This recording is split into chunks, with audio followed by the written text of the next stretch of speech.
நல்ல சுவையான ஷார்ஜா ஷேக் நம்ம வீட்டிலையே சுலபமாக எப்படி செய்கிறதுன்னு பார்க்கலாமா?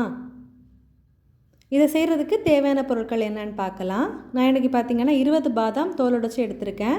ஒரு 6 பேரிச்சம்பழத்தோட விதைகளை எடுத்திருக்கேன்.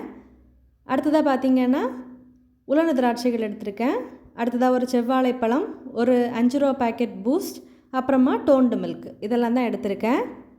இப்போ ஒரு மிக்ஸி ஜாரில் நம்ம எடுத்து வச்சுருக்கிற பாதாம், உலர்ந்த திராட்சைகள், அப்புறமா பேரிச்சம்பழம் இதெல்லாம் சேர்க்கலாம்.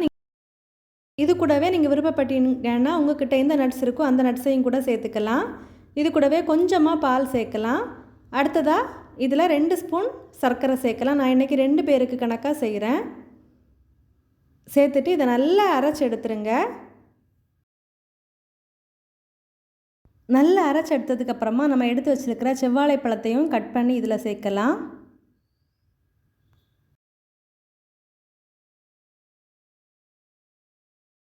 இது கூடவே நம்ம எடுத்து வச்சுருந்த பாலையும் சேர்க்கலாம். பால் நல்லா ஃப்ரீசர்லேருந்து எடுத்து நல்லா சில் மில்காக சேர்த்துக்கோங்க.